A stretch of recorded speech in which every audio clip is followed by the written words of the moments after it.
My final project will discuss the use of digital game-based learning tool Lingokids in enhancing EFL's young learners' vocabulary acquisitions and retention in Taiwan.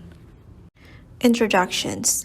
English has long been used as a lingua franca of business, travel, and international relations. Due to its importance, countries worldwide implement compulsory English learning in their school curriculum, and Taiwan is no exception to it.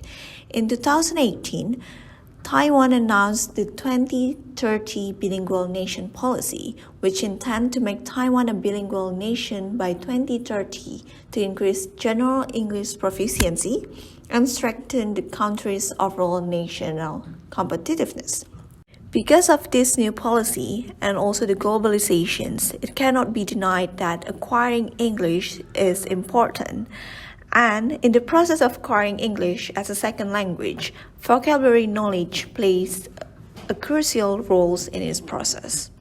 As Maximo, Reed, Gu, and Marion have discovered, that vocabulary acquisition is critical for successful second language use and plays a vital role in constructions of entire spoken and written text. Therefore, in order to be able to use the language to communicate, vocabulary is the basic foundations that need to be acquired by the learners. Because of its vital role, it is important for second language learners to have an early start in vocabulary acquisitions. Several researchers stated that early vocabulary acquisitions is especially important for further language development and further language capacities. However, there are problems regarding the teaching of vocabulary. As Byrne and Blackwick stated, teaching vocabulary can be challenging according to the recent study because many teachers are unsure of the best practices in the vocabulary teaching and do not always know where to begin when it comes to focusing on word learning in the classroom. Another reason that make vocabulary acquisition difficult is because it is an incremental process where multidimensionality of knowing a word is required. So in another word, there are two modes in the process of word acquisitions: receptive, or the ability to comprehend a word when read or heard, and also productive, or the ability to use a word in writing or speech. So it's not just about memorizations, but how to recognize the word, how to use and know the word, how to know the meaning of the word, how to connect one word to another word, and how to use it in communication. Besides the vocabulary acquisitions, there's also another aspect that we need to pay attention and it's also important, which is vocabulary retentions. According to Nation, when the retrieval process is not timely scheduled, EFL learners tend to forget the vocabulary quickly. So without the retentions, the vocabulary acquisitions will be useless because learners will forget the words and will not able to use it. Tagizade stated that it long has been assumed that vocabulary is better learned in context, and appropriate digital games, which are more engaging and add pleasure to the classroom, are one of the ways to provide context for learning vocabulary. And according to research, digital game-based learning or DGBL is a good fit for second language learning, primarily because its capacity to reduce anxiety and enhance exposure to and use of the target language. So there is a study done by Cope and Horst. So they did a study on 11 until 12 years old ESL learners in Montreal.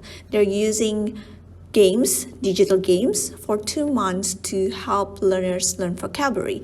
The result of this 2 months of study is equal to the result of 2 years when someone is learning vocabulary traditionally. So therefore, we can see that the use of digital game-based learning offers promising effects in supporting second language learners' vocabulary acquisitions and retention. Second, literature review. In this literature review, I use 3 literature. The first one is vocabulary learning, and then the second one is mobile assisted language learning and vocabulary learning, and also digital game-based learning. The reason for this study first is because there's a lack of information regarding the effect of digital game-based learning on young learners, vocabulary acquisitions, and retention in Taiwan. As mentioned by Wang and Han, there are limited studies done in Asia with related topics compared to studies in Western countries. And from the paper that I've read, it's mostly in Western or in Iran or in the Middle East. And second, the study is focusing on very young children. Usage of digital games for foreign language learning are much more restricted. Mostly the study are done to college students or high school students, and the topic of their study is not mainly about foreign language. Some of them use mobile games to learn about biology, math, and other subjects. And last is there's a negative perceptions regarding the incorporations of games as a language learning aid due to its potential addiction effects. So there are many teachers and parents that are worried about implementing DGBL as a learning aid because they're afraid that their children will just play instead of learning. Therefore, to fill in the gap, the purpose of this study is to assess the effectiveness of Lingokids, an English learning app, in improving EFL young learners' vocabulary acquisitions and retentions. And the following questions are to be addressed.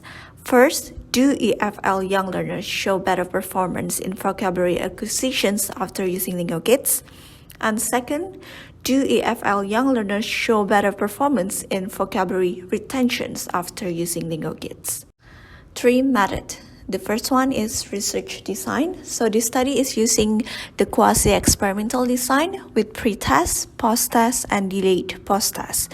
And a total of 4 weeks with 2 weeks of teaching with 4 sessions per week, 2 sessions for the control group and 2 sessions for the experimental group on the same day, and 90 minutes per sessions, and followed by delayed post-test 2 weeks later. So here on the first week, they will have a vocabulary pre-test, and then they will start on learning the vocabulary. For the control group, they were using traditional method of teaching. For experimental group, they will use the DGBL using the Lingokids, and then they will have post-test. And after 2 weeks prior to the post-test, they will have delayed post-test. Second, the participants. In total, there were 50 participants, and they were all from second grader from a elementary school in Taichung, Taiwan. They were both male and female, and they belong to the same age group, which is 7 until 8 years old, and they were all native speaker of Chinese language. All of the participants were randomly assigned to either control group, which has 25 participants, or experimental group, which has 25 participants. So they have equal number in each groups. Third, instruments. The first one is Lingokids. So Lingokids is an English play learning app, and the material and the content of the apps are designed by the developer of the Lingokids, and also comes from Oxford University Press content. This app has been available on iOS and Android since 2016. So this app encourages children aged 2 until 8 to learn English and build 21st century skills through fun and educational activities.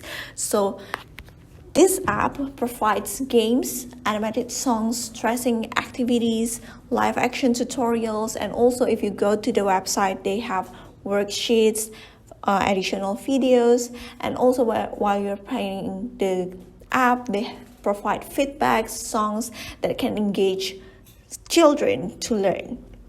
So the app has been downloaded for more than 10 million on Play Store, and it has gathered more than 132,000 reviews, and it has 4.4 out of 5 stars rating. For the purpose of this study, Lingokids was used to aid students in learning food-related vocabulary, and students learned 27 vocabularies related to food. The second instrument is the pre, post, and delayed post-test. So all these three post-tests was designed with food images, and students were asked to write down the names of the food accordingly. There are 20 questions, and all the three tests have the same questions. And the pre and post tests were used to examine the students' vocabulary acquisitions before and after the experiments. And for the delayed post test, which is done 2 weeks after the post test, is used to examine students' vocabulary retention. For the procedure, so on the first week, students at the beginning will be divided into two groups. The first one is control groups and the second one is experimental groups. And in each groups, there will be 25 students. And after they were divided, they will have a pre-test. And then after that, they will continue to the learning practice. So on the control groups, they have 90 minutes per sessions, and they will learn the vocabulary using traditional flashcards. For the experimental groups, they also have 90 minutes, and they will learn using Lingokids with an iPad. All this is they learn this individually. So in experimental groups, they have their own iPad. And while in class, there's also the original subjects teachers from the school. They will have an assisting and observing the students if they have technical difficulties. And on the second week, it is the same with the first week. But at the end of the session, they will have post-test. And 2 weeks after the post-test, they will have delayed post-test. So this all during the sessions, each sessions, they will learn 13 to 14 food-related vocabulary. The data collections and analysis. So quantitative data were obtained from the participant pre, post, and delayed post-test scores. The tests were scored on a 100-point scale and recorded on an Excel spreadsheet. And after that, the test scores were statistically analyzed with the SPSS software programs, which provides a descriptive analysis of the participant scores in order to generate a numeric review of both groups. The fourth, possible findings and implications. So it is expected that there will be a difference in the score result between the control groups and experimental groups, and both groups are expected to have significant growth in their score between pre-test and also post-test. The experimental group is expected to have higher scores, although not significant after delayed post-test. Why not significant? Because we also need to see the individual competency also. So it is not as significant, but we can see that in experimental group, it tends to have higher scores after using DGBL as their studying aids. In addition, also, students from experimental groups are expected to show better engagements and also increase in their motivation while using DGBL to study vocabulary, which has also influenced their test scores. This is why the experimental groups test score in their delayed post-test is expected to be higher. And then therefore, this study will provide a new options of language learning aid for teachers in teaching vocabulary to young learners, and also hope in changing the negative perspective of games as a learning aid.